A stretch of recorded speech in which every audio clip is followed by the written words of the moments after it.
Thanks for joining. This is Live with Miami's Community News, and our guest today is James Richards from the Miami-Dade Solid Waste Department. Thank you for being here. No, thank you, Michael, for having me. All right, so lots of folks don't know what to do with the leftover paint and oil and grease and things like that you have in your garage or in the shed in your backyard. So what should people do with it? Well, one of the things that our department does is we operate 2 home chemical collection centers that are open to all Miami-Dade County residents. So that's regardless of if you live in the city of Miami, South Miami, Homestead. Anyone within Miami-Dade County who is a resident can use these facilities and drop off their used home chemicals. So like you mentioned, paint, oil, cleaners, pesticides, herbicides. They also accept used electronics. A number of materials that we don't want people to put in their regular garbage, you could bring to one of these centers and drop off free of charge. So one of the things that we realize that people have to want to do that. Yes. All right. Otherwise, they're going to dump it some other place. So how do we get into the consciousness of people to say, this is the right thing to do? All right. Yeah, no. We have a very robust campaign. It's called the Detox Your Home campaign. We kind of piggybacked on, the self-help and cleansing trend that's out there in the health community, to make people aware that the same way you want to, take away some of those unhealthy foods in your diet, you want to dispose and get rid of those unhealthy or hazardous materials within your home. But it really does fall upon the customer and the resident to do the right thing. Because like I mentioned, if you put it in your garbage cart or your recycling cart, there's a good chance that it'll end up somewhere where it's not supposed to. It could be exposed into the environment. And so we really want people to take the time to bring it to one of our centers so we can dispose of it properly and make sure that it's where it needs to be. So every time it does wind up in the right place, that's a good thing. And every time it winds up in the wrong place, that's not so good. No, absolutely. Right? And a lot of these products that not only are they, dangerous for the environment, but for, the staff that are collecting your garbage carts or, one of the things we collect are propane tanks, so gas tanks. So you could imagine if that ends up in the back of a garbage truck that has some sort of compaction in the back, anything pressurized that you kind of squeeze, it'll explode. And there have been times where drivers are driving their trucks and there's an explosion because someone puts something they're not supposed to in the back or in their garbage cart and ends up in the back of a truck. So we really want people to take the time to, take care of the environment, but also keep in mind that these materials can also be hazardous to people's health. So one of the things and I live on a farm, so I was used to gathering a lot of this stuff together. At some point, it gets so much where you don't know what to do. So what I've learned to do is just dispose of it when it's a small quantity, rather than say, oh my God, I got a full load in my pickup truck about where to take this. Right. So my suggestion is whenever you got 2 or 3 or 4 of those things, that's the time to do it instead of letting it bulk up with that. Most people have green carts out in front of their homes and then blue carts. Yes. Blue carts for recycling. Yep. The chemicals should not go in either one of those. No, not neither one. If you look at the back of, some of these products, and of course we're talking about retail chemicals, things you could buy at a retail store. A lot of them say, caution and things like that. You don't want to put them into your recycling cart or your garbage cart. Our trucks and the trucks that collect recycling are not watertight or liquid tight. So, like I mentioned before, these trucks compact the materials in the back of the truck to create more volume. And so inevitably some of that material might end up leaking down through the truck and maybe make its way into the roadway, into, the swale area and things of that nature. So you really do want to make sure that you take those materials to our home chemical collection centers. And it's a very convenient option for home chemical disposal. I know that a lot of municipalities may have special events that may occur maybe once a month or something like that, or once every couple months. Our centers are open 5 days a week, Wednesday through Sunday. So they're open on the weekends, 9 a.m. to 5 p.m. So it really does provide a reliable and convenient option for residents to dispose of these materials at their leisure and make sure that it doesn't end up in the environment. And what a great time to thank our sponsor, University Credit Union. Thank you very much, Michael Welch and team. You can find them all over the internet at University Credit Union. So thanks for your support, guys. So when people dump stuff in there improperly, it can mess up the truck, it can mess up the roads, yes, and you mess up the environment because it takes time to clean that up. And just know that when you do it, it's going to cost us as taxpayers a lot of extra money and a potential of continuing to poison the environment. And certainly we have paid more attention to this in the last 5 or 10 or 15 years. But people can find out more information by going to, what's the website they should go to? Yeah, you should go to miamidade.gov/home chemicals. It has all the information about our home chemical collection centers, their location, their hours, the materials that are accepted. It's a really great resource for people to use. And again, these centers are open to all Miami-Dade County residents. Some of our department services and facilities are only open to our customers, but these two centers are open to everyone who lives in Miami-Dade County. So the average consumer, like myself, gets a little confused. What can be recycled? What needs to be taken in? All right. So there's certain things that can go into the blue cans, all right, carts. What are some basic things that can go into the blue carts? Right. So we call them the simple five. So there are 5 standard categories of materials that we accept in our recycle program. So that's cardboard, cartons, cans, bottles, and paper. All right. And the bottles could be either glass or plastic. If you stick to those 5 types of materials, placing them into your blue cart, and you want to make sure that they're dry and clean, they'll be recycled and processed into different materials later. So we know if somebody has a can or a plastic bottle, it gets recycled relatively quickly. Yeah. Actually, aluminum is very desirable. From the time that a can ends up in your cart, it'll take about 2 months for it to be repurposed and processed into another aluminum can. So the turnaround's really, really quick. So we really do want those people to put those desirable accepted items into their blue cart so we could process it and it'll become something new. So we know the dry cardboard, of which everybody, at least here at our shop here, we get a lot of boxes all the time. Right. A lot. Right. That's recyclable, but pizza boxes are not. Yeah. So you want to, stay away from anything that might be soiled especially with food materials. So a lot of these products are shipped overseas to be repurposed and reprocessed. So you can imagine, cardboard with pizza grease and sauce and cheese on it in a bale on a hot shipping container. It probably will be a breeding place for rot and things of that nature. So again, as long as the material is dry and clean, you could place it within your blue card as long as it's one of those 5 categories I mentioned before. And let's talk about on the green cards. A tremendous job, over 340,000 customers that get serviced twice a week. Yes. On that, plus twice a month on the blue cards. Yep. Where does most of that garbage trash that's put into the green cards go? It actually goes to our waste to energy facility, the resources recovery facility. It actually takes the garbage and processes it and generates electricity. So it powers about 35,000 homes. Recently, we came into an agreement with the city of Homestead. They were receiving a certain amount of electricity from our facility. They have increased that amount as well. So even more of the energy that we are producing at the facility is actually staying in Miami-Dade County and helping to power homes within our community. That's an amazing process that we can turn this trash into power. Yep. And it's just not electricity, it's we're taking our people in their homes. Right. And so that's a really great thing. Just about everybody uses batteries, computers, cell phones, old laptops. We got all this stuff. What can people do with those? All right. So used electronics can be brought to one of our home chemical collection centers for disposal. A lot of these electronics have components that are actually hazardous to the environment. They're, heavy metals and things that are mined and really don't want to put back into the environment. So you can take them to our home chemical collection centers for disposal. One thing about batteries, though, if you have AA's, AAA's, D's, C's, the typical household batteries, you can just throw those in the garbage because those aren't manufactured with heavy metals anymore. Several decades ago, I believe they might have had mercury in them, but now they're made without mercury, so you could throw those away. However, rechargeable batteries, the lithium ion batteries like you might have in your power tools and things like that, you want to bring those to our home chemical collection centers for disposal because they require a certain type of disposal. So we think all the young people out there that have 50 years in front of them to dispose of stuff properly, all right? So they have to learn at a pretty young age, hey, this is the right way to do that. Right. So does the county have a program that younger people can tap into or go to, or does the county have a program where you go out to the schools? Well, yeah, we actually try to get out in the schools as much as possible. During the pandemic, we had to scale back, obviously, but we're definitely interested in going to schools and sharing our information with the younger generations because they're the ones who get on their parents about doing the right thing. They kind of nag and kind of poke the bear in that sense. But we also have a weekly webinar series that we do on Zoom. And if anybody wants any information on that, they can follow us on social media or go to our website, miamidade.gov/solid waste.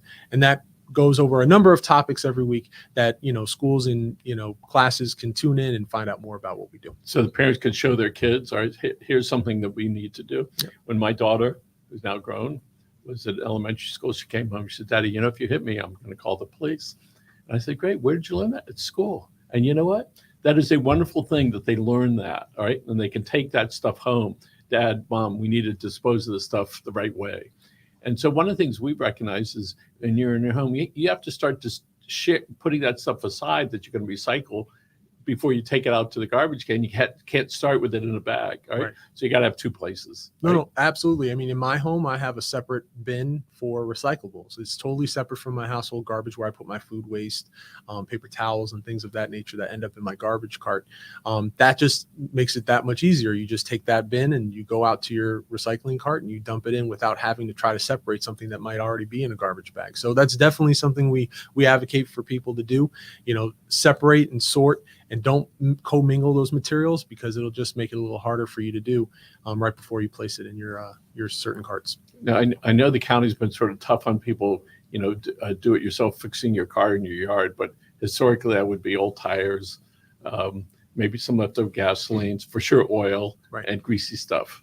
What should they do with that? Well, for all those fluids, those automotive or motor oil fluids, you could take it to our home chemical collection centers. They'll accept antifreeze. They'll accept what's it called? Transmission fluid. If you do that in your home, I know that's more of an intensive, maintenance activity. But your motor oil, gasoline, if you have old gasoline, they'll take up to 5 gallons per visit at our home chemical collection center. So that's a great way of making sure that those types of fluids don't end up being, dumped on the side of the road or disposed of improperly. But also something you might want to look into are a lot of these auto parts stores. They'll also accept used motor oil as well. When you go in to buy new oil, they'll take it off your hands if you don't want to go to one of our centers. And speaking of things like that, there are plenty of times people can return their plastic bags to the grocery stores. And on the propane tanks, there's some places where they have the exchange program. Right. And so I look at it, you get another tank of gas for $20. I think it was $20, and you can bring the old one. Thank goodness I got somebody to take it. Right. Yeah. But let's talk about if somebody has some old lawn equipment, edgers, weed eaters, lawnmowers, and it's filled with gas and oil. Other than leaving it out front with, say, free, right? What, can they take the whole thing to you guys? No. What they would have to do is drain those type of that type of equipment of all the fluids. So you have to take out the oil, you have to take out the gasoline, and then you could dispose of the actual equipment itself. But as far as bringing it to one of our disposal sites, it would have to be drained of the fluid. I mean, we've had people who reached out to us saying, "Oh, I've got a jet ski, or I've got an old camper that I want to dispose of. Can I bring it to the landfill?" And we don't. We can't take it with all those fluids still inside. So you definitely want to remove any sort of fluid, anything that could seep out of something. You want to take it out before bringing it somewhere for disposal. Even if it's like a scrapyard or something like that, it's probably smart. So what we typically do, we put out our green cans and we put right next to it whatever we don't want anymore. And people got it figured out and they take it. I'm very happy that people are happy. So we usually write free on it in English or Spanish, right? And bingo, it's 99% of the time it's gone. That's right? one way of doing it. Right. Yeah. I know the county doesn't like to do it that way, but we found it to be very effective. And I put it out and make sure my green cans are there so they know that it's garbage and not like stealing it off the front. And people, we've been doing that for years. So folks, if you don't want to illegally dump it, which you shouldn't do, right? No, absolutely. Lots of ways to dispose of it, or to give it to somebody that might want to use it. Yeah, and a number of times we have people who, one of the types of items that we accept for our bulky waste pickups are, like white goods. So old refrigerators, you want to take off the doors, of course, but they're out on the side of the road and they're waiting for their pickup to take place. Somebody comes along who might be a scrap collector, metal collector. They come and take it off the pile before we even get out there. So there are, people who go around and might, take some things off the pile, but, you definitely want to dispose of those things properly if you aren't able to have someone take it away. So bulky waste is when you have all this trash in your house, you can call 311, you go to the website and you can place your order, if you will. Right. Yeah. So you select an appointment. So it's similar to going to a doctor or going to get your car serviced. You have an option of a number of days. I believe it's 30 days out. You can select an appointment date, and basically you pick the day that we're going to come out and remove the pile. And so you could place it out up to 3 days in advance of that pickup date, and we'll come out on the day and remove it from the front of your yard. But they need a call first before you put it out, because code enforcement could go by, give you a warning or a ticket. Absolutely. You want to select that appointment first and then place the material out. I believe right now we're about 9 days in advance, which is pretty good. But you want to make sure that you only put it out up to 3 days before that appointment date so that you don't get a warning notice. So I'm pretty okay on the computer, for me. I look at it, I was able to navigate my way through, but also knowing I could call 311 and doing it certainly was a relief that I didn't have to stay there. But on the diagram, when you pull up your house, they ask you where it's going to be. Right. In the middle, at the side, so that there's no question when the guys come out. Yeah. If you live on a corner lot, you could put that it's going to be on the side. The only thing is obviously we can't go on private property. So it has to be on the public right of way, on the swale in front, on the perimeter of your property. So it will get you we'll ask you the details of what's going to be out there, if it's going to be yard trimmings, furniture, white goods, things of that nature, just so we have an idea of what will be out there when our crews go. But yeah, we'll get all that information. You could call 311, speak to someone who will take that order and give you an appointment, or you could go online to miamidade.gov/bulky waste and schedule the appointment yourself. So James, I understand the county has a surprise they're going to announce to the public pretty soon concerning what's going to happen in the evenings over at the where people take the trash. You're going to plug in what are you going to be plugging in? We our director has been very aggressive in making sure that we're good stewards for the environment. And so one of the things he's been working on is electrifying our fleet. Our garbage trucks are out on the road 4 out of 7 days a week. They are on the road most of the day. They service over 340,000 households, like you mentioned. And so we want to make sure that the vehicles and equipment that we are using have as little of an impact on the environment as possible. So one of the things he's been looking at is, incorporating electric vehicles into our fleet, and we will have information on that coming up soon. And that's going to happen relatively soon. It's really exciting to see somebody setting the stage for, hey, this is what we're doing, and so it's okay to do that. My son drives a Tesla. I go, is it a problem in recharging? He goes, no, he lives in a big apartment building. They recharge it every night. When he comes and visits us, he plugs it in. All right. And so when you look at that, there is to see that transition from 8-cylinder, 6-cylinder, some cases more, all right, to go to electric is tremendous. Yeah. And like I said, our director has really been aggressive in trying to bring our department to be more environmentally conscious. And the good thing is, and what works out for us is we basically have a power plant that is within our waste collection system. And so that might also have something to do with our announcement that's coming up. We really want to make sure that, we are cognizant and understanding of the impact that our department has on the environment and on the community. And we take that role very seriously. And like I said, our department director has worked very hard to make that impact, and we look forward to what's coming up soon. So when the trucks are out picking up future fuel, all right, they take it over to the plant, all right, and it gets incinerated.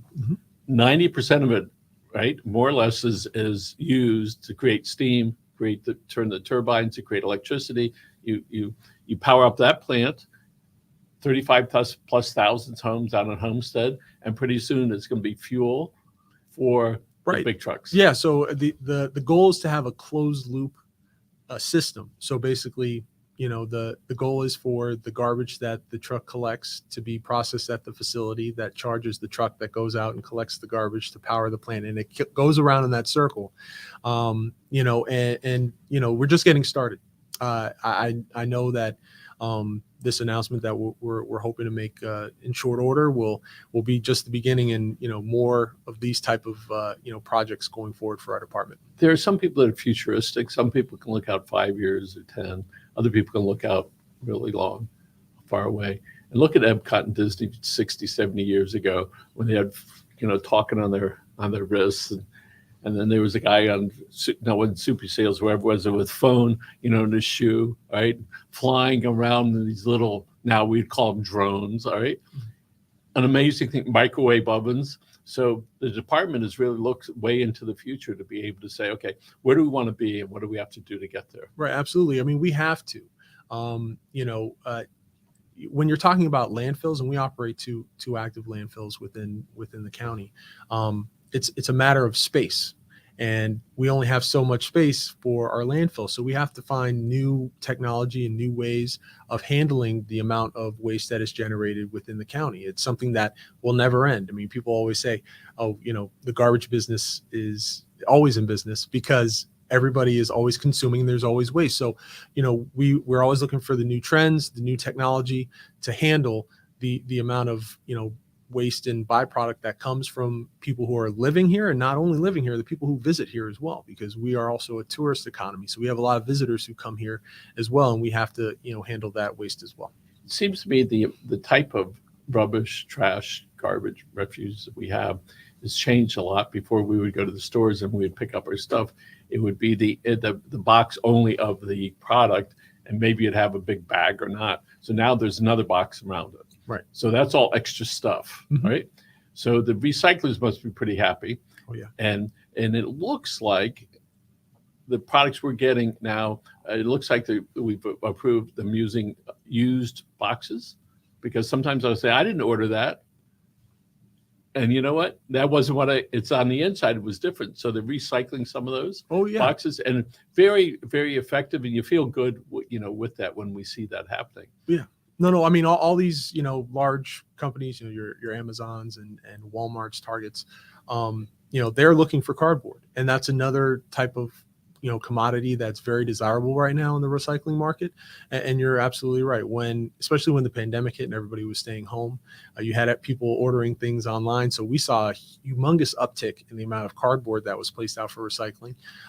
And people just got into that habit. There's a lot more mail ordering going on now. So that material is still very desirable, and, people are still putting it out. So we'll just continue to collect it as it's put out there. So we frequently order in, and the containers they come in, some of them, they're the clear plastic sort of thing, which are not yet recyclable. That's correct. Yeah. I mean, in our recycling program, we only accept plastic bottles, and that's because it's the certain type of plastic that's used in their manufacturing process. So maybe there will be some manufacturers on the other end that one day say we have a use for that stuff. No, absolutely. And a lot of people, I know sometimes I use some of the plastic containers and I reuse them and maybe put them in my kids' lunch boxes or something like that. So, reuse is one of the 3 R's, reduce, reuse, recycle. So we really advocate for people to reuse whatever they receive, to make sure that doesn't end up in the waste stream.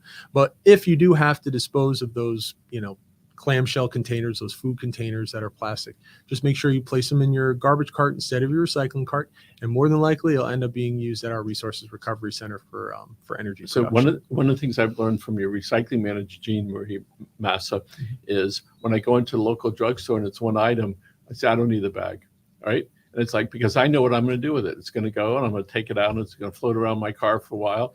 Then eventually it'll wind up in this cabinet for 3 months or 6 months, and we may use it, but at some point I'm going to throw it out, right? So you guys keep it. Yeah, I mean, that's reduce. That's the other R that we talk about all the time. I mean, reduce your consumption. If you don't need a plastic bag, if it's one item, just decline and just move on. And that will cause the distributors, the manufacturers, to say we need less bags. Yeah. If there's no demand, they won't make it. And there'll be less out on the beach. There'll be less tying up your machines. I understand when these plastic bags go in your machines, you got to stop the machines. Yeah, it's a big problem for recycling. No plastic bags in your recycling cart, please. No plastic bags. And it turns into like string. Yeah. It basically gets jammed up into it's like a gear system. And so in order for the facility to work, they've got to shut it down, and they use knives and stuff to cut it out, and it starts up again, but more bags just keep coming in. And James, people can go to miamidade.gov/solid waste and see a lot of stuff. Oh, absolutely. About what the department does. Yeah, right? All of our services, all our facilities. We have videos on there as well, kind of walking through facilities and services, what our recycling plant does, home chemical collection. We have a bunch of different resources up there, and you could order services. There are links to report a damaged cart. Get cart requests, request mosquito control inspections. Everything is on our website. We got a minute or so left. So people in years past would litter, throw stuff out the window, but lots of people throw stuff out of the back of their truck, which is very time consuming and very expensive. Yeah. Tell us about security cameras, so they're going to get caught. Yeah. So we have a illegal dumping surveillance cameras in certain hotspots, areas where people just come up, people come up and they offload, truckloads of tires, furniture, all sorts of things where they aren't obviously supposed to do that. And so it really helps our enforcement officers to track down the perpetrators. And those people are, subject to fines if they're caught in the act. We don't want people approaching anyone or intervening, but if you take down their information and contact the police, those people are also subject to arrest if they're caught in the act of And illegal so dumping. there is a department that they watch those cameras. And I heard recently they caught somebody live doing it. They sent down enforcement. They arrested the people on site. Also, down in Homestead, where there are not many houses, people would dump it on the side of the road. Turns out a lot of that was owned by the property owner, who has to pay to have that stuff hauled away. Very expensive to do that. Oh, yes. And so whatever the fines are, great. All right. Just fine them until they stop doing it. No, that's the hope. We have a tagline: "Dirty crimes carry fines." So Right. we're hoping people And know stay away from horse country. Yeah. So Absolutely. James Richard, always a pleasure. Thank you, Thanks, Michael. thanks for being here again. This is James Richard with the Solid Waste Department of Miami-Dade County. Thanks for joining us today. Have a great day, folks.